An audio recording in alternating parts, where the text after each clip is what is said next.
और चलिए आपको सीधा लिए चलते हैं, तस्वीरें दिखाएंगे नेता प्रतिपक्ष टीकाराम जूली क्या कुछ कह रहे हैं, आप भी सुनिए।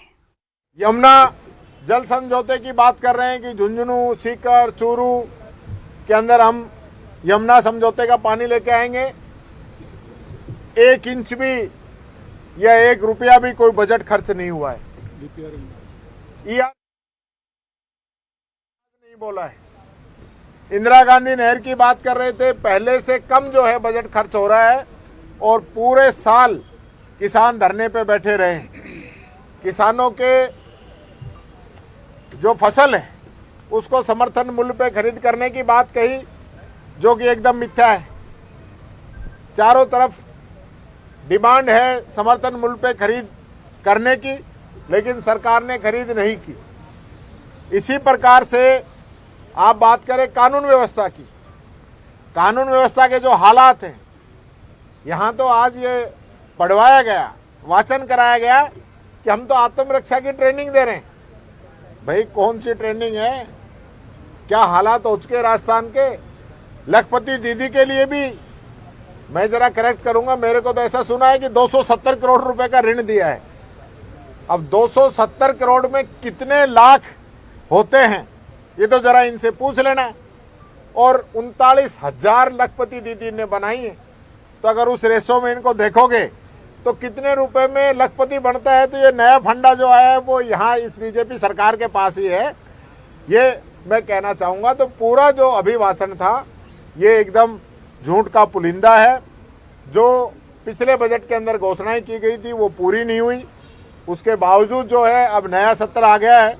अब आप देखेंगे कि कितना यहाँ बजट में जनता से वादा किया था, कितना इनका एक्सपेंस किया इन लोगों ने, वो सारी चीज़ें अब जनता के सामने आएगी। तो ये सरकार जो है एकदम फेल हो चुकी है और जो आज भी जो आंकड़े यहाँ पे पेश किए हैं वो गुमराह करने वाले आंकड़े थे, ये मैं कहना चाहूँ। आज आपने प्रोटेस्ट भी निकाला, वो सीधे आप मार्च करते हुए यहाँ पर आए, वो कितने? देखिए, हमने ये प्रोटेस्ट इसलिए निकाला है कि आज इस देश के गरीब व्यक्ति के पास काम का अधिकार था, वो काम का अधिकार, वो एक्ट अब खत्म कर दिया गया है। ये जो जनता को गुमराह काम करने का जो काम कर रहे हैं, अब वीबी गिराम जी जो योजना लेके आए हैं, वो जो योजना है वो स्कीम है, वो एक्ट नहीं है। एक्ट पहले था, उसको अब खत्म कर दिया गया है।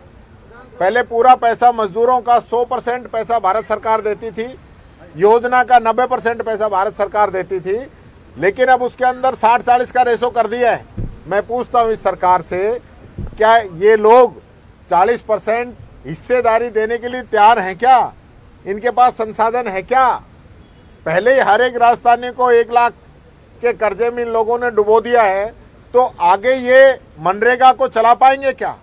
ये नहीं चला पाएंगे। ये सिर्फ और सिर्फ लोगों को गुमराह करेंगे। काम मांगने वालों को काम नहीं दिया जाएगा। पहले काम जो है गांव के आधार पे किया जाता था, अब भारत सरकार तय करेगी, दिल्ली में बैठे हुए लोग तय करेंगे कि किसको क्या रोजगार देना है। मेट और रोजगार सहायक, इनको तो हटा ही दिया जाएगा, इनकी पोस्ट ही खत्म कर दी जाएगी और यहाँ की जो मनरेगा की जो लेबर है उसको ठेकेदारों को दे दिया जाएगा। ठेकेदारों के थ्रू काम होंगे और जो मजदूर का जो हक था वो खत्म हो जाएगा।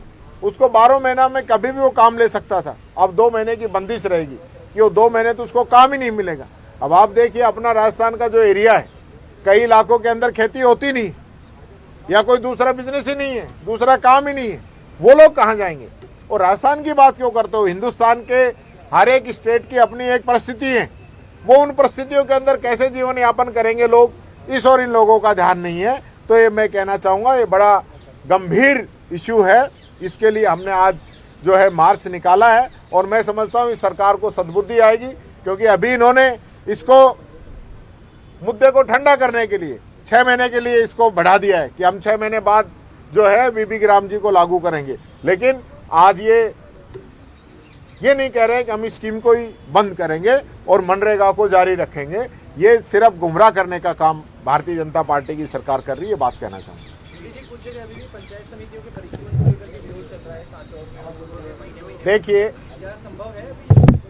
देखिए ऐसी सरकार जिस सरकार का काम होता है जनता को सुविधाएं देना।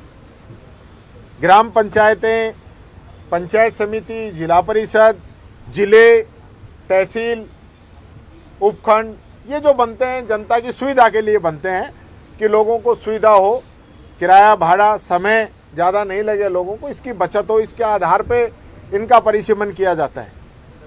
इन लोगों ने गलत परिसीमन किया है। और यही नहीं, जो पंचायत समिति और जिला परिषद के जो वार्ड बने, नगर निकायों के जो वार्ड बने, उनके अंदर भी गुमराह करते हुए, नियम तोड़ते हुए लोग कोर्ट के अंदर गए हैं, लेकिन जल चुनाव का हवाला देके उनको कोर्ट से भी राहत नहीं मिल रही है, क्योंकि एक एक पंचायत के अंदर 10-10 किलोमीटर तक के एरिया को लगा दिया गया है। बीच में दूसरी पंचायत आती है, उसके बाद उनकी पंचायत आ रही है। तो ये जो इस प्रकार का जो धोखा किया जा रहा है, जैसे आपने देखा होगा बाड़मेर का हिस्सा बालोतरा में गुढ़ा मनाली और धोरीमन्ना को लगा दिया गया। वो पहले 70 किलोमीटर थे, अब 170 किलोमीटर उनको दूर भेज दिया है। तो इस प्रकार के जो फैसले ये लोग कर रहे हैं, ये गलत है। ये फैसले जनता के हित में होने चाहिए, न कि राजनीतिक द्वेषता निकालने के लिए। आपकी पार्टी के हरीश चौधरी जी कह रहे हैं रामूराम रायका का लाइट डिटेक्टर टेस्ट होना चाहिए, पता लगे उन्होंने किसको पैसे दिए। भाई उनके मेरी जानकारी नहीं। सवाल था आपके लिए कि जो टीएसपी इलाके में कुछ ओबीसी संगठन ने प्रोटेस्ट किया और बोला है कि वो इलेक्शन का बाइकआउट करेंगे क्योंकि उनको वो रिजर्वेशन नहीं मिलता टीएसपी इलाके के अंदर। उस पर आपकी पार्टी का क्या रुख है? देखिए, अभी हमारी विधायक दल की बैठक है आज, उसमें हम सब लोगों से चर्चा करेंगे, उसके बाद इसमें हम अपनी बात रखेंगे। धन्यवाद।